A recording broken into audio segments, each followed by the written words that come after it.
কিংবা ইসলামের কোনো বিষয়ে বিস্তারিত জানার থাকলে এখনই সময়। ডক্টর জাকির উপস্থিত আছেন, দয়া করে মাইকের কাছে যান এবং আপনার প্রশ্ন করুন।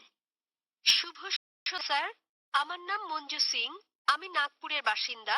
আমি বেদের ব্যাপারে একটি প্রশ্ন করতে চাই, কারণ আমি বিশ্বাস করি বেদ হিন্দু ধর্মের মূল ধর্মগ্রন্থ।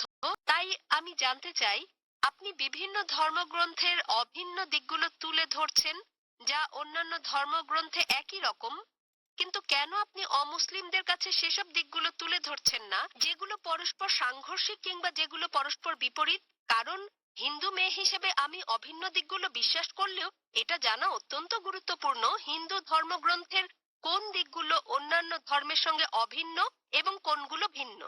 বোন খুব সুন্দর একটা প্রশ্ন করেছেন। তিনি বলেছেন আমি বেদ থেকে উদ্ধৃতি দিয়েছি, সাদৃশ্যগুলো তুলে ধরেছি, কেন বৈসাদৃশ্যগুলো সম্পর্কে বলিনি। আপনি সাদৃশ্যের পাশাপাশি বৈসাদৃশ্যগুলো জানতে চেয়েছেন। বোন, আমি যেমন ইসলাম ধর্ম ও হিন্দু ধর্মের সাদৃশ্যগুলোর উপর কয়েক ঘন্টা ধরে আলোচনা করতে পারি, তেমনি আমি ইসলাম ধর্ম ও হিন্দু ধর্মের বৈসাদৃশ্য নিয়েও দীর্ঘ আলোচনা করতে পারি। তবে আমার সাদৃশ্য কথা বলতে পছন্দ হওয়ার কারণ, কোরআনে স্রষ্টা আল্লাহ সুবহানাহু ওয়া তাআলা আমাকে সেই পদে শিখিয়েছেন।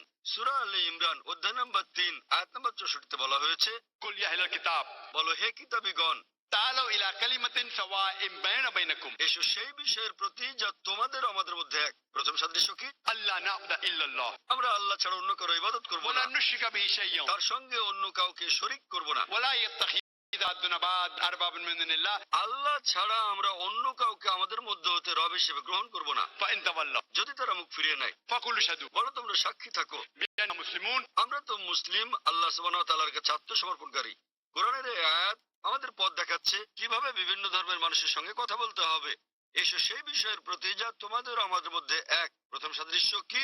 সবচেয়ে গুরুত্বপূর্ণ বিষয় হচ্ছে আল্লাহ না'বুদা ইল্লাল্লাহ, আমরা সর্বশক্তিমান আল্লাহ ছাড়া আর কারো উপাসনা করব না। বোন, মত পার্থক্যের ব্যাপারে আমি ঘন্টার পর ঘন্টা পার্থক্য নিয়ে লেকচার দিতে পারি। আমি পারি না তা নয়, তবে তাতে বৈরিতা তৈরি হবে, এতে করে কেউ কেউ আহত হতে পারেন। অবশ্য বিতর্কের সময় অনেক সময় বাধ্য হয়ে করতে হয়। যখন বিতর্ক হয়, একটা উদাহরণ দিচ্ছি। ডক্টর উইলিয়াম ক্যাম্বেল নামের এক ব্যক্তির সঙ্গে আমার বিতর্ক হয়েছিল। হ্যাঁ বোন, আপনি কি সেটা শুনেছিলেন? হ্যাঁ, আমি ভিডিও দেখেছি। হ্যাঁ, সেই বিতর্কের বিষয় ছিল ইসলাম ধর্ম ও খ্রিস্টান ধর্মের মধ্যে বৈসাদৃশ্য। কেন? তিনি একটা বই লিখেছিলেন, তাতে বলা হয়েছে কোরআনে 30টি বৈজ্ঞানিক ভুল রয়েছে এবং 8 বছরে কেউ এর জবাব দেয়নি। আমেরিকায় প্রচুর বিক্রি হয় বইটা। সুতরাং আমেরিকার ছাত্ররা আমাকে ডেকে পাঠালো। আমাদের সংলাপ হলো, বিষয় ছিল বিজ্ঞানের আলোকে বাইবেল ও কোরআন। কোরআনের বিরুদ্ধে তার যেসব আপত্তি ছিল আমি সবগুলো জবাব দিলাম।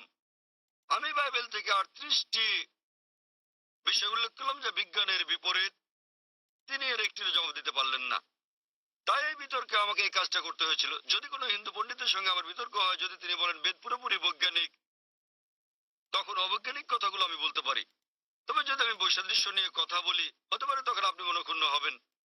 সেজন্য যদি আপনি আরো গভীরে যেতে চান, তাহলে আইআরএফ এর কাছে প্রশ্ন রাখতে পারেন। আমরা আপনাকে সব রকম তথ্য দেব। তবে জনসমক্ষে নিতান্ত বাধ্য না হলে ব্যক্তিগতভাবে আমি বৈপরীত্য নিয়ে আলোচনা করতে চাই না। তার মানে এই না যে আমরা সচেতন নই। তবে সাদৃশ্যগুলো জানা থাকলে যা আপনাদের বলছি, আসুন আমরা অভিন্ন বিষয়গুলো অনুসরণের ব্যাপারে একমত হই। তাই আমি জনসাধারণকে বলি, যেগুলো একই বেদে, বাইবেলে, কোরআনে, যাতে সবাই একমত হয় যে অন্তত একটা গ্রন্থ ঈশ্বরের বাণী। হিন্দুরা বলবে বেদ ঈশ্বরের বাণী, খ্রিস্টানরা বলবে বাইবেল ঈশ্বরের বাণী, মুসলিমরা বলবে কোরআন আল্লাহর বাণী। আমি তাদেরকে একটি কথা বলি যা সবাই মেনে নেবেন। আসুন আমরা মেনে নেই যে বিষয়গুলোতে মিল রয়েছে। সুতরাং যখন আমরা অভিন্ন বিষয়গুলো দেখি, বেদ, বাইবেল, ইহুদিদের ধর্মগ্রন্থ, তালমুদ, কোরআনে, সবগুলো ধর্মগ্রন্থেই বলা হয়েছে ঈশ্বর এক। সবগুলো ধর্মগ্রন্থে বলা হচ্ছে সর্বশেষ নবী হযরত মুহাম্মদ সাল্লাল্লাহু আলাইহি সাল্লাম। সেজন্য আমি আপনাকে বলছি, বোন, কেন আপনি এক ঈশ্বরে বিশ্বাস করেন না? আমি আপনাকে জিজ্ঞেস করছি, বোন, আপনি কি এক ঈশ্বরে বিশ্বাস করেন? হ্যাঁ, আমি বিশ্বাস করি এক ঈশ্বরে। আপনি কি বিশ্বাস করেন, বোন, আপনি কি বিশ্বাস করেন সর্বশেষ বার্তাবাহক নবী মুহাম্মদ সাল্লাল্লাহু আলাইহি সাল্লাম? ঠিক এই কারণে আমি আপনাকে প্রশ্ন করেছি, কারণ কোরআন ও বেদ বোঝা খুবই কঠিন এবং আমি দ্বিধাগ্রস্ত। কোন ধর্মগ্রন্থটি ঈশ্বরকে পাওয়ার জন্য আমার জন্য অধিক গুরুত্বপূর্ণ? আমি ঈশ্বরের উপাসনার কথা বোঝাতে বোন, আপনি চাইছি। কি শুনেছেন আমার লেকচার ইসলাম ও হিন্দু ধর্মের মধ্যে সাদৃশ্য নিয়ে?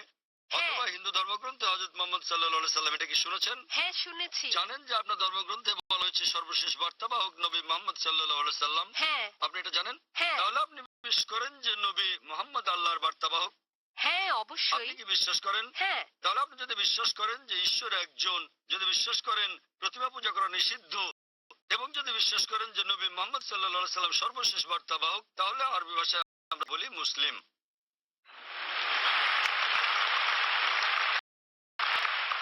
বোন, আপনি কি এক ঈশ্বরে বিশ্বাস করেন? হ্যাঁ, আমি এক ঈশ্বরে বিশ্বাস বিশ্বাস করেন প্রতিমা পূজা নিষিদ্ধ? হ্যাঁ। আপনি কি বিশ্বাস করেন ঈশ্বরের কোনো আকৃতি নেই? বিশ্বাস করেন যে মোহাম্মদ সাল্লাল্লাহু আলাইহি সাল্লাম ঈশ্বরের বার্তাবাহক, সুতরাং যতটা আপনি অগ্রসর হচ্ছেন, বেশি দূর না গেলেও এটা বিশ্বাস করেছেন যে আল্লাহ ছাড়া উপাস্য নেই এবং নবী মোহাম্মদ তার বার্তাবাহক, একথা স্বীকার করে পরোক্ষভাবে আপনি মুসলিম গেছেন। মুসলিম মানে যে নিজেকে আল্লাহর কাছে সমর্পণ করে। আপনি নিজেকে সমর্পণ করেছেন।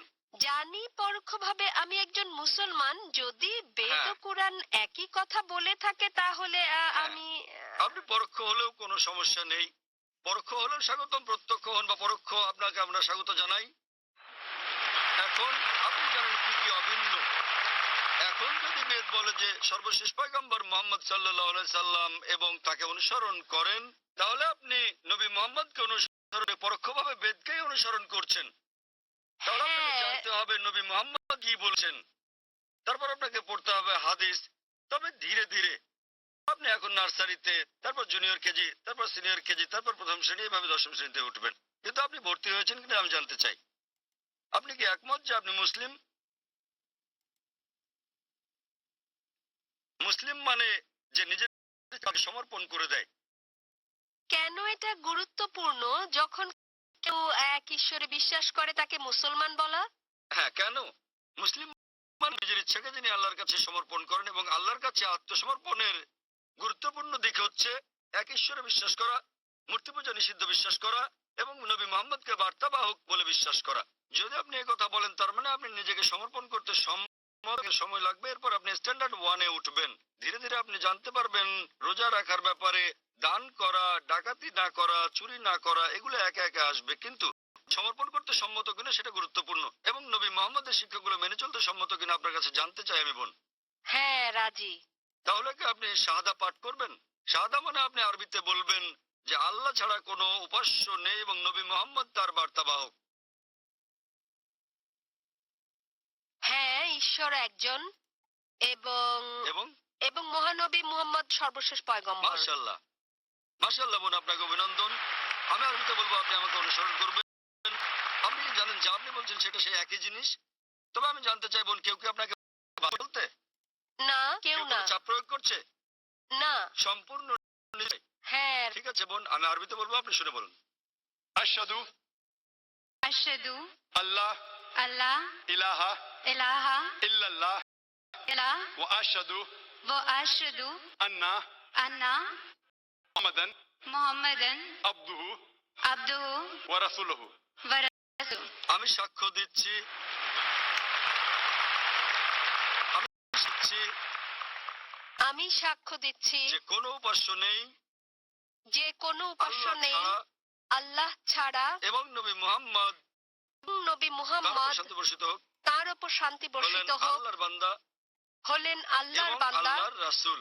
এবং আল্লাহর রাসূল। মাশাআল্লাহ, ধন্যবাদ। আপনাকে আমি অভিনন্দন জানাই বোন। এখন আপনি ইসলামে প্রবেশ করেছেন এবং ইনশাআল্লাহ আরো জ্ঞান অর্জন করে প্রথম স্ট্যান্ডার্ড, দ্বিতীয় তৃতীয় স্ট্যান্ডার্ড শ্রেণীতে উঠবেন। ইসলামিক রিসার্চ ফাউন্ডেশনের বন্ধুদের সংস্পর্শে থাকুন এবং আপনাকে দিক নির্দেশনা দিতে আমাদের ভালোই লাগবে। আর যদি কোনো প্রশ্ন থাকে কোরআন সম্পর্কে, ইসলাম সম্পর্কে, আপনি করতে পারেন। হিন্দু ধর্ম সম্পর্কেও কোনো প্রশ্ন থাকলে করতে পারেন। জি। আপনাকে সুস্বাগতম বোন, এবং আমি আল্লাহ তাআলার কাছে দোয়া করি তিনি যেন আপনাকে জান্নাত দান করেন। ধন্যবাদ স্যার।